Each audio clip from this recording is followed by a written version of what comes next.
It was 7 minutes after midnight. The dog was lying on the grass in the middle of the lawn in front of Mrs. Shears's house. Its eyes were closed.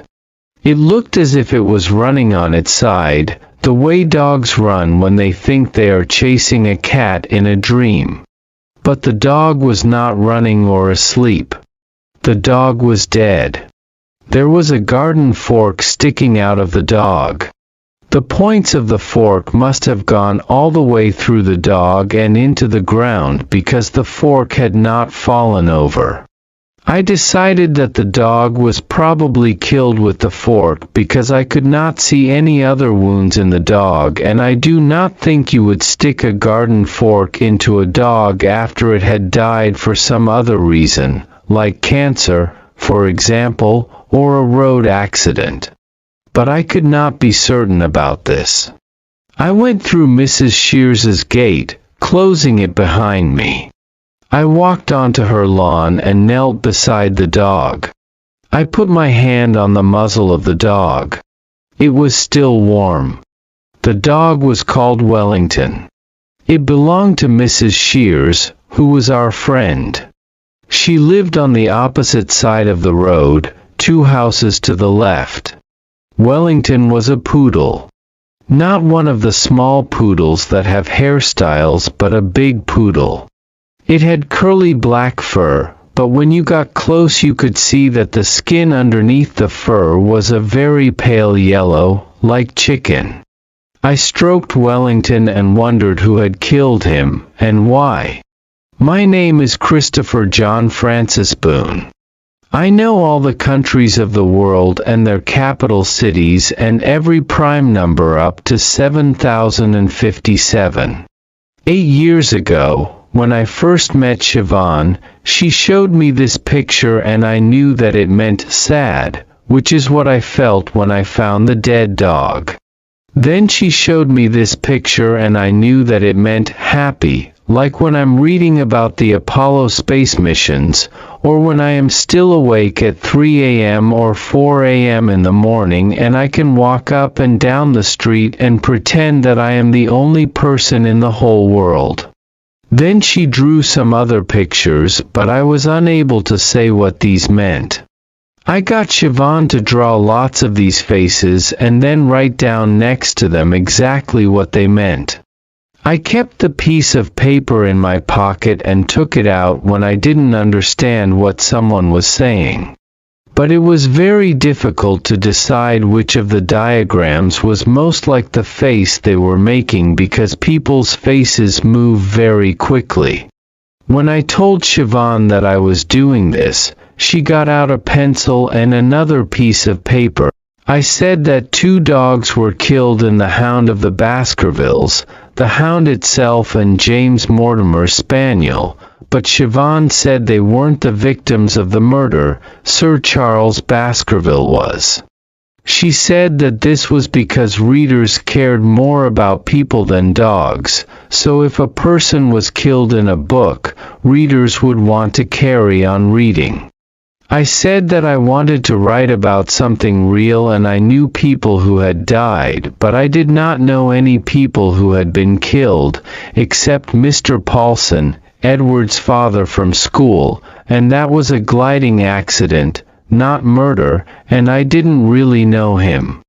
I also said that I cared about dogs because they were faithful and honest, and some dogs were cleverer and more interesting than some people. Steve, for example, who comes to the school on Thursdays, needs help to eat his food and could not even fetch a stick. Siobhan asked me not to say this to Steve's mother. Then the police arrived. I like the police. They have uniforms and numbers and you know what they are meant to be doing. There was a policewoman and a policeman. The policewoman had a little hole in her tights on her left ankle and a red scratch in the middle of the hole. The policeman had a big orange leaf stuck to the bottom of his shoe which was poking out from one side. The policewoman put her arms round Mrs. Shears and led her back toward the house. I lifted my head off the grass. The policeman squatted down beside me and said, "Would you like to tell me what's going on here, young man?" I sat up and said, "The dog is dead." "I'd got that far," he said. I said, "I think someone killed the dog." "How old are you?" he asked. I replied, "I am 15 years and 3 months and 2 days." "And what, precisely, were you doing in the garden?" he asked. "I was holding the dog," I replied. "And why were you holding the dog?" he asked. This was a difficult question. It was something I wanted to do. I like dogs. It made me sad to see that the dog was dead. I like policemen, too, and I wanted to answer the question properly, but the policeman did not give me enough time to work out the correct answer. "Why were you holding the dog?" he asked again. "I like dogs," I said. "Did you kill the dog?" he asked. I said, "I did not kill the dog." "Is this your fork?" he asked. I said, "No." "You seem very upset about this," he said. He was asking too many questions and he was asking them too quickly. They were stacking up in my head like loaves in the factory where Uncle Terry works. The factory is a bakery and he operates the slicing machines. And sometimes a slicer is not working fast enough, but the bread keeps coming and there is a blockage. I sometimes think of my mind as a machine, but not always as a bread slicing machine. It makes it easier to explain to other people what is going on inside it. The policeman said, "I am going to ask you once again." I rolled back onto the lawn and pressed my forehead to the ground again and made the noise that father calls groaning. I make this noise when there is too much information coming into my head from the outside world.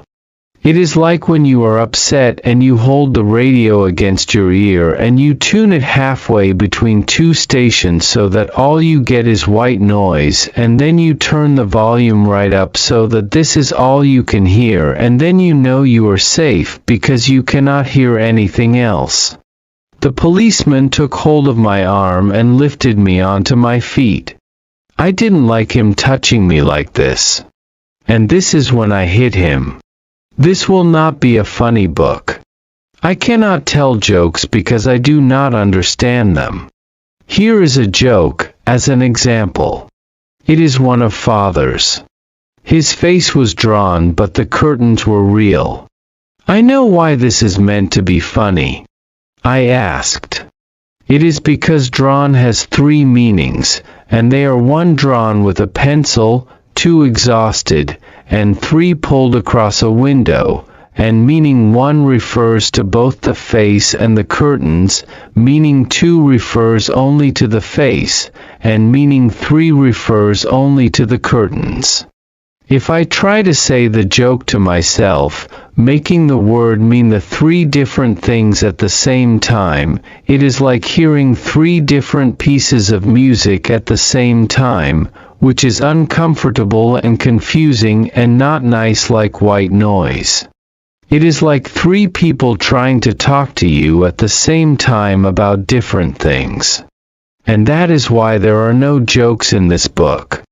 The policeman looked at me for a while without speaking. Then he said, "I am arresting you for assaulting a police officer." This made me feel a lot calmer because it is what policemen say on television and in films. Then he said, "I strongly advise you to get into the back of the police car, because if you try any of that monkey business again, you little shit, I will seriously lose my rag. Is that understood?" I walked over to the police car, which was parked just outside the gate. He opened the back door and I got inside. He climbed into the driver's seat and made a call on his radio to the policewoman, who was still inside the house. He said, "The little bugger just had a pop at me. Kate, can you hang on with Mrs. S. while I drop him off at the station? I'll get Tony to swing by and pick you up." And she said, "Sure. I'll catch you later." The policeman said, "Okie doke," and we drove off. The police car smelled of hot plastic and aftershave and takeaway chips. I watched the sky as we drove toward the town center. It was a clear night and you could see the Milky Way. Some people think the Milky Way is a long line of stars, but it isn't. Our galaxy is a huge disk of stars millions of light years across, and the solar system is somewhere near the outside edge of the disk. When you look in direction A, at 90 degrees to the disk, you don't see many stars. But when you look in direction B, you see lots more stars because you are looking into the main body of the galaxy, and because the galaxy is a disk you see a stripe of stars. And then I thought about how for a long time scientists were puzzled by the fact that the sky is dark at night, even though there are billions of stars in the universe and there must be stars in every direction you look, so that the sky should be full of starlight because there is very little in the way to stop the light from reaching Earth.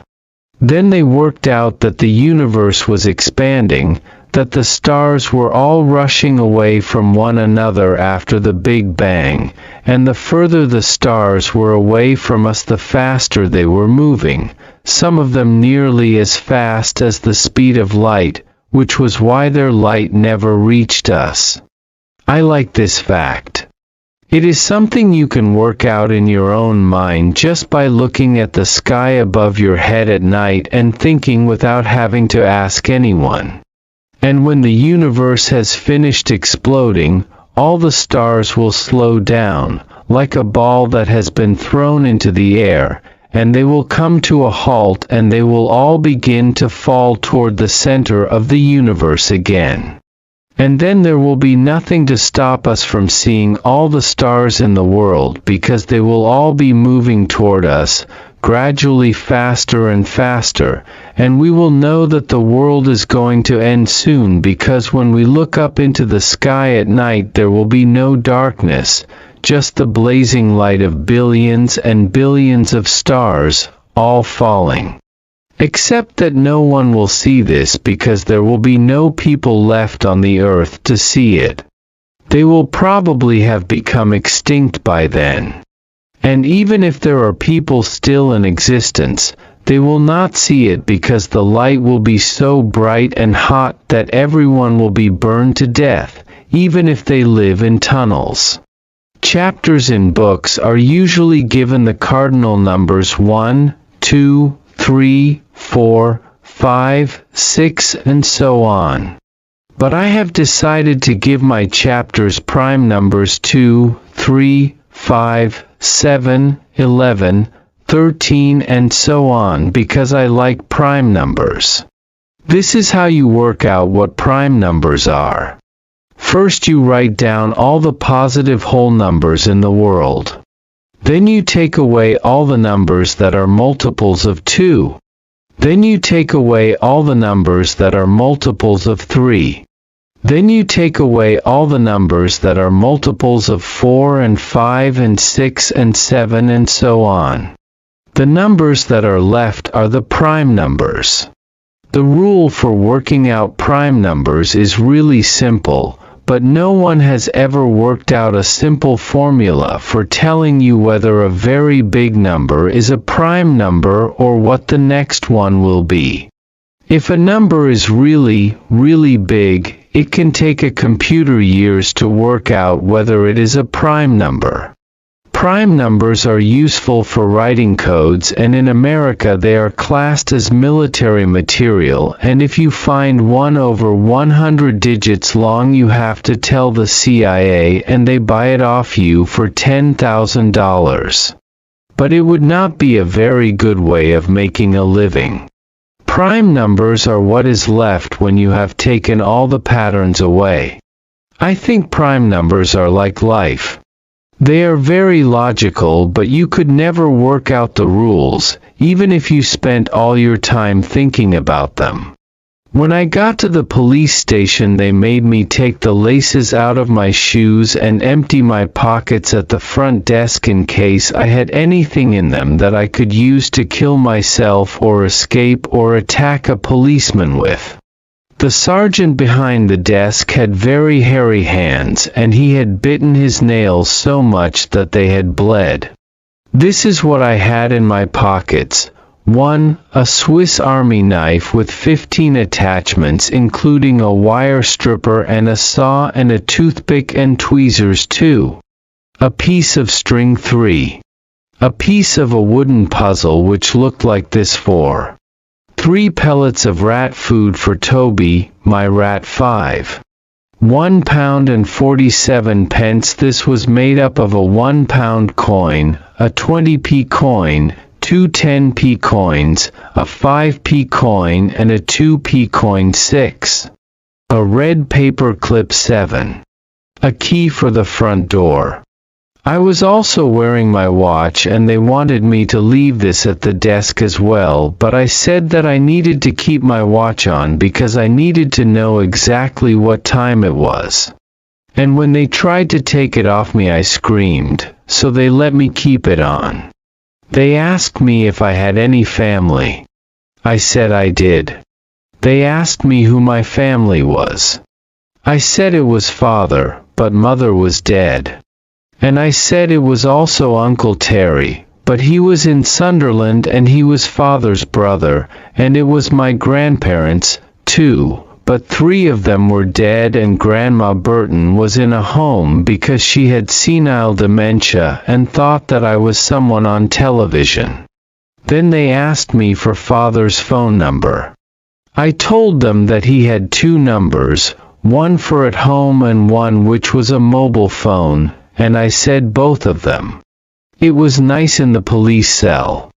It was almost a perfect cube, 2 meters long by 2 meters wide by 2 meters high. It contained approximately 8 cubic meters of air. It had a small window with bars and, on the opposite side, a metal door with a long, thin hatch near the floor for sliding trays of food into the cell, and a sliding hatch higher up so that policemen could look in and check that prisoners hadn't escaped or committed suicide. There was also a padded bench. I wondered how I would escape if I was in a story. It would be difficult because the only things I had were my clothes and my shoes, which had no laces in them. I decided that my best plan would be to wait for a really sunny day and then use my glasses to focus the sunlight on a piece of my clothing and start a fire. I would then make my escape when they saw the smoke and took me out of the cell. And if they didn't notice, I would be able to wee on the clothes and put them out. I wondered whether Mrs. Shears had told the police that I had killed Wellington, and whether, when the police found out that she had lied, she would go to prison. Because telling lies about people is called slander.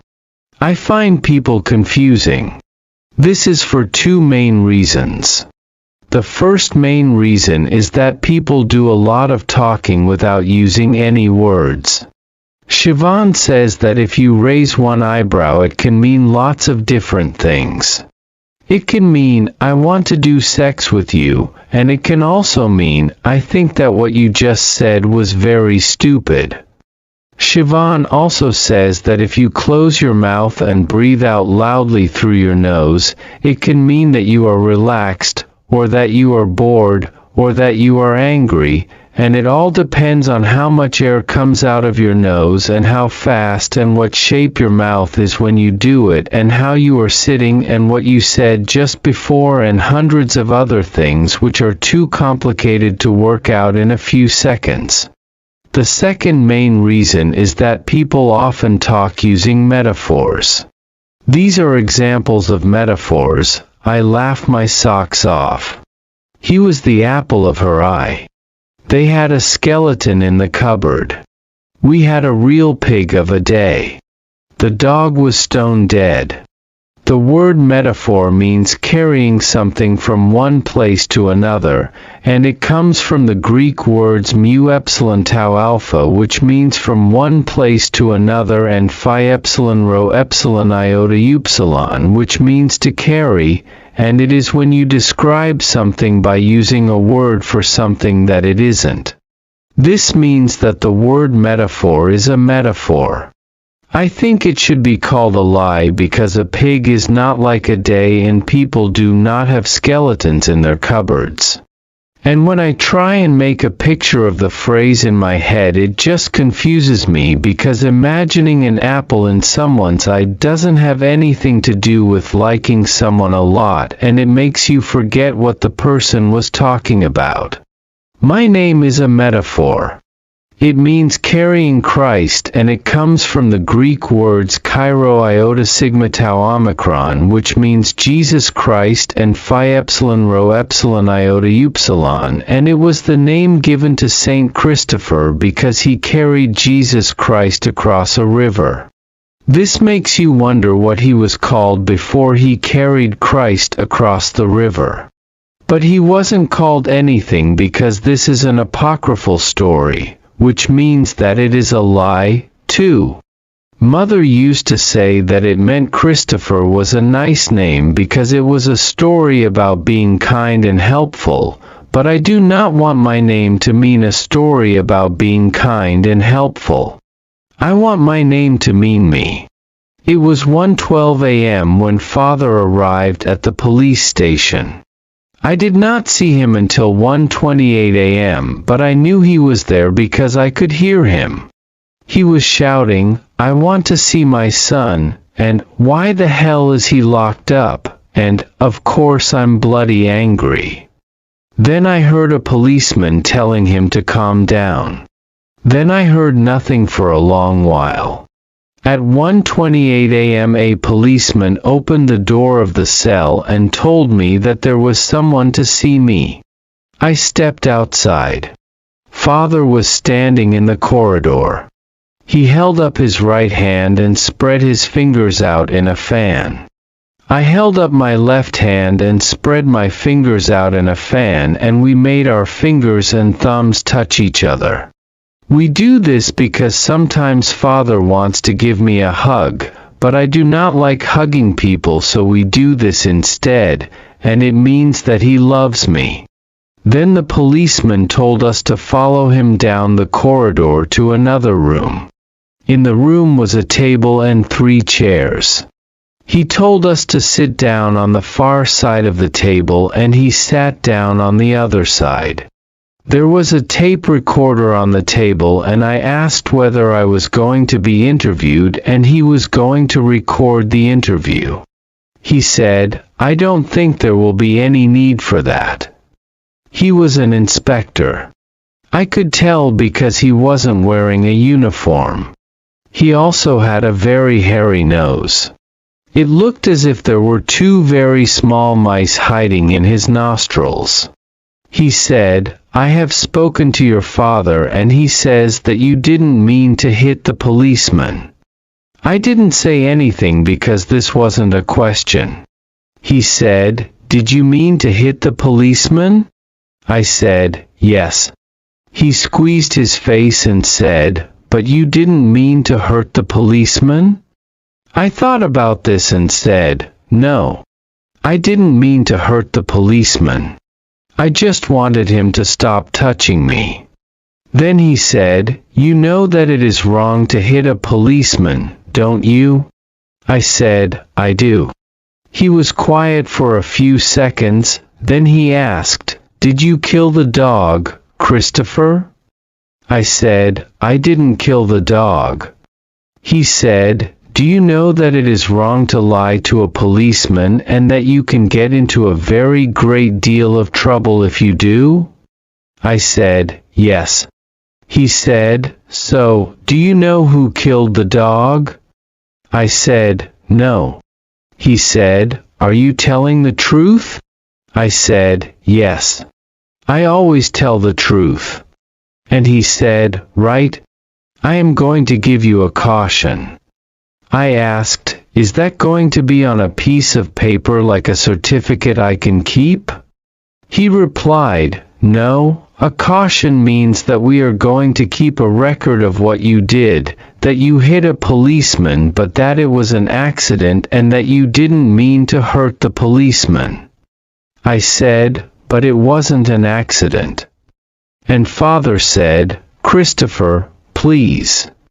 The policeman closed his mouth and breathed out loudly through his nose and said, "If you get into any more trouble, we will take out this record and see that you have been given a caution, and we will take things much more seriously. Do you understand what I'm saying?" I said that I understood.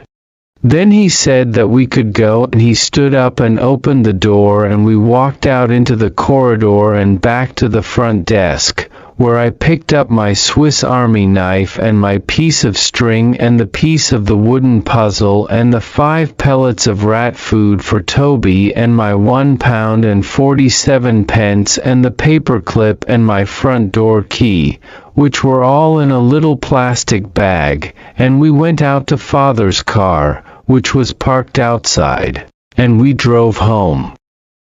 I do not tell lies. Mother used to say that this was because I was a good person. But it is not because I am a good person.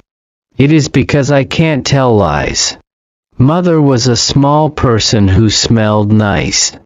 And she sometimes wore a fleece with a zip down the front which was pink, and it had a tiny label which said Berghaus on the left bosom. A lie is when you say something happened which didn't happen. But there is only ever one thing which happened at a particular time and a particular place. And there are an infinite number of things which didn't happen at that time and that place. And if I think about something which didn't happen, I start thinking about all the other things which didn't happen. For example, this morning for breakfast I had ready brek and some hot raspberry milkshake. But if I say that I actually had shred dies and a mug of tea, 3, I start thinking about Cocoa Pops and lemonade and porridge and Dr. Pepper and how I wasn't eating my breakfast in Egypt and there wasn't a rhinoceros in the room and Father wasn't wearing a diving suit and so on, and even writing. This makes me feel shaky and scared, like I do when I'm standing on the top of a very tall building. There were clouds in the sky on the way home, so I couldn't see the Milky Way. I said, "I'm sorry," because Father had to come to the police station, which was a bad thing. He said, "It's okay." I said, "I didn't kill the dog." And he said, "I know." Then he said, "Christopher, you have to stay out of trouble, okay?" I said, "I didn't know I was going to get into trouble. I like Wellington and I went to say hello to him, but I didn't know that someone had killed him." Father said, "Just try and keep your nose out of other people's business." I thought for a little and I said, "I am going to find out who killed Wellington." And Father said, "Were you listening to what I was saying, Christopher?"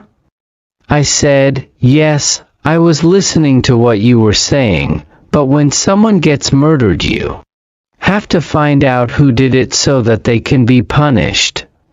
And he said, "It's a bloody dog, Christopher, a bloody dog." I replied, "I think dogs are important, too." He said, "Leave it."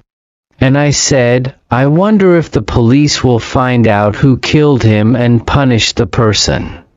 Then Father banged the steering wheel with his fist and the car weaved a little bit across the dotted line in the middle of the road and he shouted. I said, "Leave it, for God's sake." I could tell that he was angry because he was shouting, and I didn't want to make him angry, so I didn't say anything else until we got home. When we came in through the front door, I went into the kitchen and got a carrot for Toby, and I went upstairs, and I shut the door of my room and I let Toby out and gave him the carrot. Then I turned my computer on and played 76 games of Minesweeper and did the expert version in 102 seconds, which was only 3 seconds off my best time, which was 99 seconds. At 2:07 a.m. I decided that I wanted a drink of orange squash before I brushed my teeth and got into bed, so I went downstairs to the kitchen. Father was sitting on the sofa watching snooker on the television and drinking scotch. There were tears coming out of his eyes. I asked, "Are you sad about Wellington? And there are thousands of houses and cars and people below me, and my head is so full of all these things that I'm afraid that I'm going to forget to stand up straight and hang on to the rail, and I'm going to fall over and be killed." This is another reason why I don't like proper novels, because they are lies about things which didn't happen, and they make me feel shaky and scared. And this is why everything I have written here is true. He looked at me for a long time and sucked air in through his nose. Then he said, "Yes, Christopher, you could say that. You could very well say that." I decided to leave him alone because when I am sad, I want to be left alone. So, I didn't say anything else. I just went into the kitchen and made my orange squash and took it back upstairs to my room. Mother died 2 years ago. I came home from school one day and no one answered the door, so I went and found the secret key that we keep under a flower pot behind the kitchen door. I let myself into the house and carried on making the Airfix Sherman tank model I was building. An hour and a half later, Father came home from work. He runs a business, and he does heat maintenance and boiler repair with a man called Rodri who is his employee. He knocked on the door of my room and opened it and asked whether I had seen Mother. I said that I hadn't seen her, and he went downstairs and started making some phone calls. I did not hear what he said. Then he came up to my room and said he had to go out for a while, and he wasn't sure how long he would be. He said that if I needed anything I should call him on his mobile phone. He was away for 21 hours. When he came back, I went downstairs. He was sitting in the kitchen staring out of the back window down the garden to the pond and the corrugated iron fence and the top of the tower of the church on Manstead Street, which looks like a castle because it is Norman. Father said, "I'm afraid you won't be seeing your mother for a while." He didn't look at me when he said this. He kept on looking through the window. Usually, people look at you when they're talking to you. I know that they're working out what I'm thinking, but I can't tell what they're thinking. It is like being in a room with a one-way mirror in a spy film. But this was nice, having Father speak to me but not look at me. I said, "Why not?" He waited for a very long time, then he said, "Your mother has had to go into hospital. Can we visit her?" I asked, because I like hospitals. I like the uniforms and the machines. Father said, "No." I said, "Why can't we?" And he said, "She needs rest. She needs to be on her own." I asked, "Is it a psychiatric hospital?" And Father said, "No. It's an ordinary hospital. She has a problem with her heart." I said, "We will need to take food to her, because I knew that food in hospital was not very good." David from school, He went into hospital to have an operation on his leg to make his calf muscle longer so that he could walk better. And he hated the food, so his mother used to take meals in every day. Father waited for a long time again and said, "I'll take some into her during the day when you're at school, and I'll give it to the doctors and they can give it to your mom, okay?" I said, "But you can't cook." Father put his hands over his face and said, "Christopher, look. I'll buy some ready-made stuff from Marks and Spencer's and take those in. She likes those." I said I would make her a get-well card, because that is what you do for people when they are in hospital. Father said he would take it in the next day.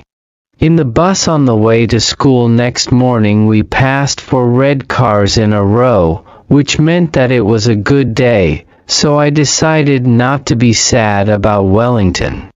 Mr. Javance, the psychologist at the school, once asked me why 4 red cars in a row made it a good day, and 3 red cars in a row made it a quite good day, and 5 red cars in a row made it a super good day, and why 4 yellow cars in a row made it a black day, which is a day when I don't speak to anyone and sit on my own reading books and don't eat my lunch and take no risks. He said that I was clearly a very logical person, so he was surprised that I should think like this because it wasn't very logical. I said that I liked things to be in a nice order. And one way of things being in a nice order was to be logical. Especially if those things were numbers or an argument. But there were other ways of putting things in a nice order. And that was why I had good days and black days. And I said that some people who worked in an office came out of their house in the morning and saw that the sun was shining, and it made them feel happy, or they saw that it was raining, and it made them feel sad. But the only difference was the weather, and if they worked in an office the weather didn't have anything to do with whether they had a good day or a bad day. I said that when Father got up in the morning, he always put his trousers on before he put his socks on, and it wasn't logical, but he always did it that way, because he liked things in a nice order. 2. Also, whenever he went upstairs, he went up 2 at a time, always starting with his right foot. Mr. Javant said that I was a very clever boy. I said that I wasn't clever. I was just noticing how things were, and that wasn't clever. That was just being observant. Being clever was when you looked at how things were and used the evidence to work out something new. Like the universe expanding, or who committed a murder. Or if you see someone's name and you give each letter a value from 1 to 26, A equals 1, B equals 2, etc., and you add the numbers up in your head and you find that it makes a prime number, like Jesus Christ 151, or Scooby-Doo 113, or Sherlock Holmes 163, or Dr. Watson 167. Mr. Javance asked me whether this made me feel safe, having things always in a nice order, and I said it did. Then he asked if I didn't like things changing. And I said I wouldn't mind things changing if I became an astronaut, for example, which is one of the biggest changes you can imagine, apart from becoming a girl or dying. He asked whether I wanted to become an astronaut, and I said I did. He said that it was very difficult to become an astronaut. I said that I knew. You had to become an officer in the Air Force, and you had to take lots of orders and be prepared to kill other human beings, and I couldn't take orders. Also, I didn't have 20/20th's vision, which you needed to be a pilot. But I said that you could still want something that is very unlikely to happen.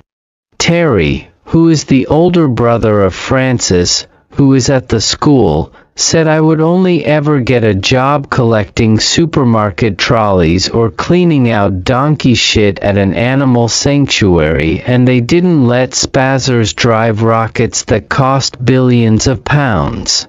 When I told this to Father, he said that Terry was jealous of my being cleverer than him. Which was a stupid thing to think because we weren't in a competition. But Terry is stupid, so quod erat demonstrandum, which is Latin for which is the thing that was going to be proved, which means thus it is proved.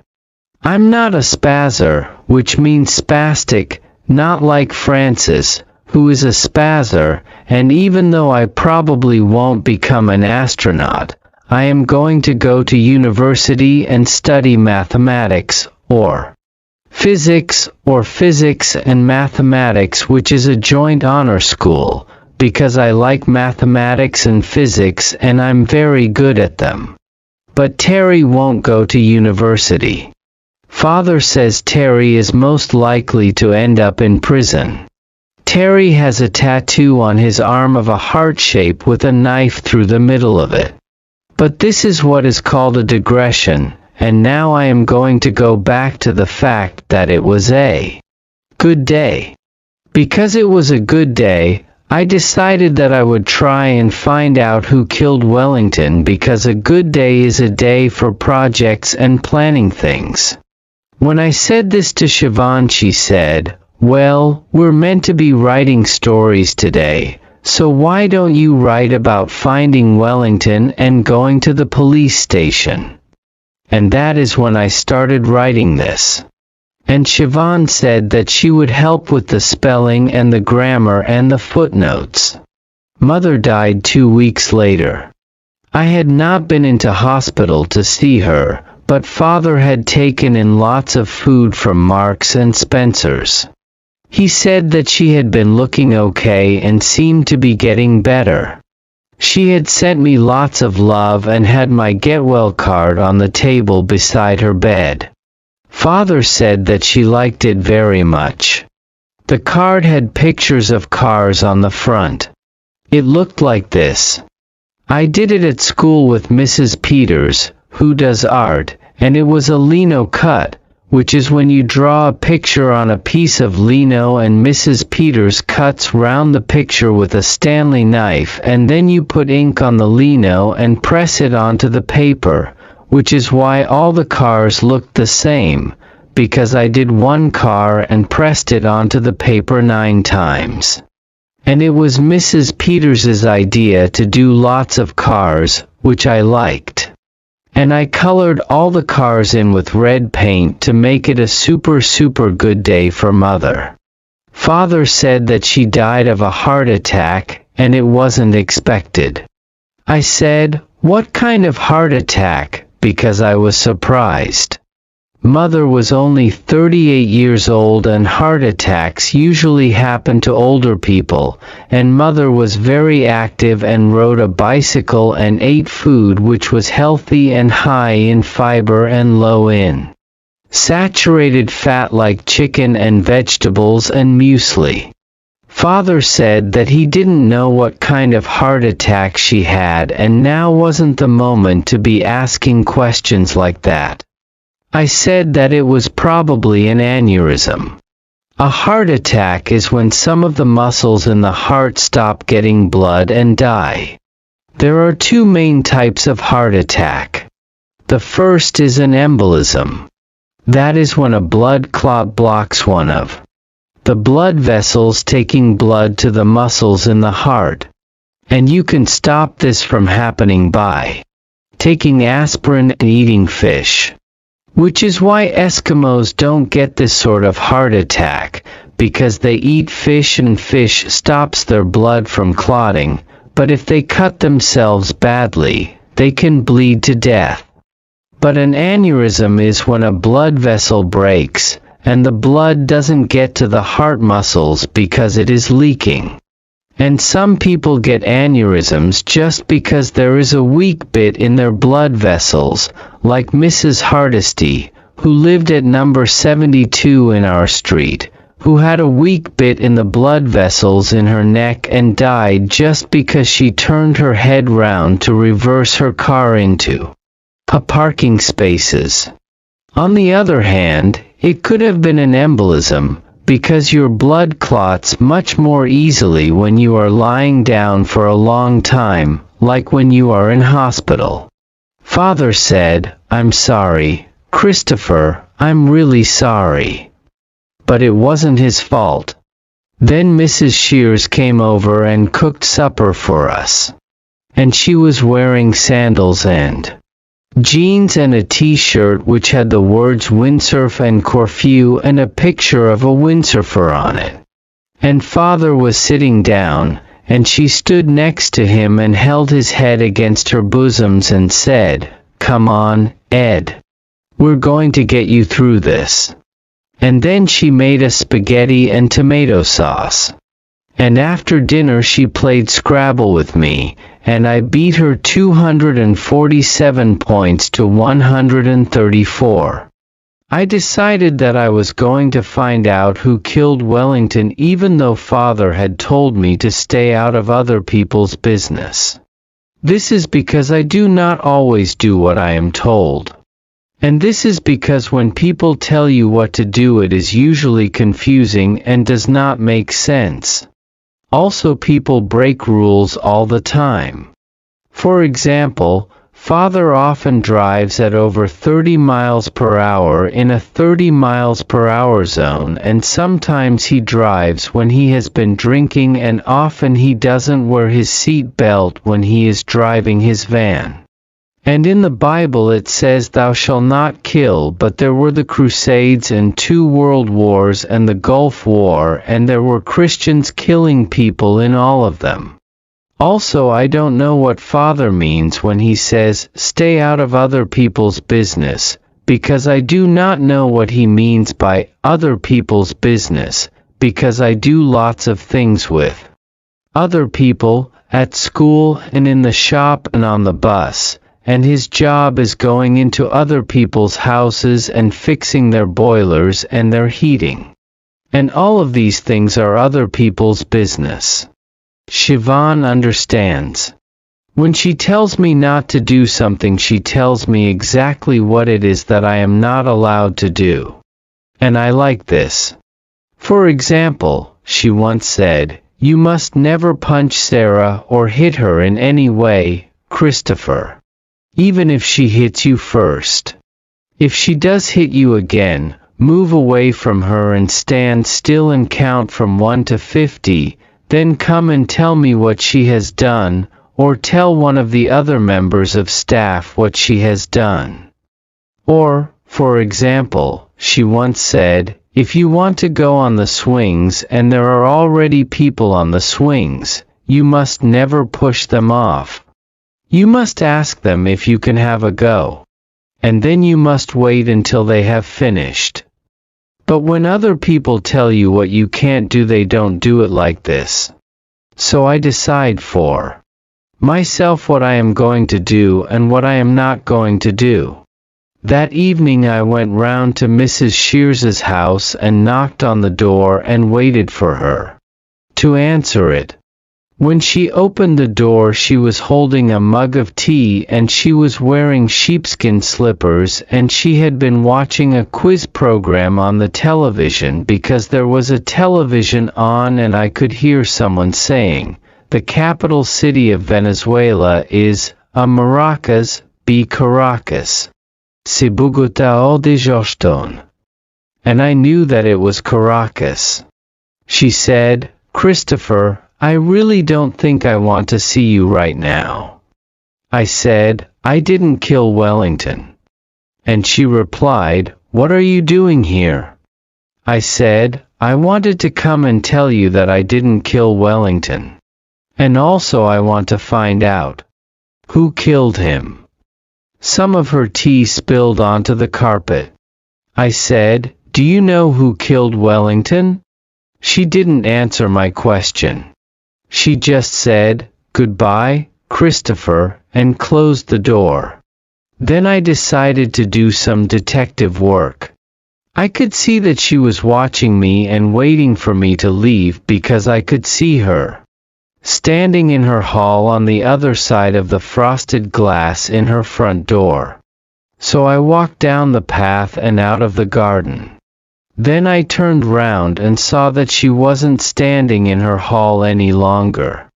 I made sure that there was no one watching and climbed over the wall and walked down the side of the house into her back garden to the shed where she kept all her gardening tools.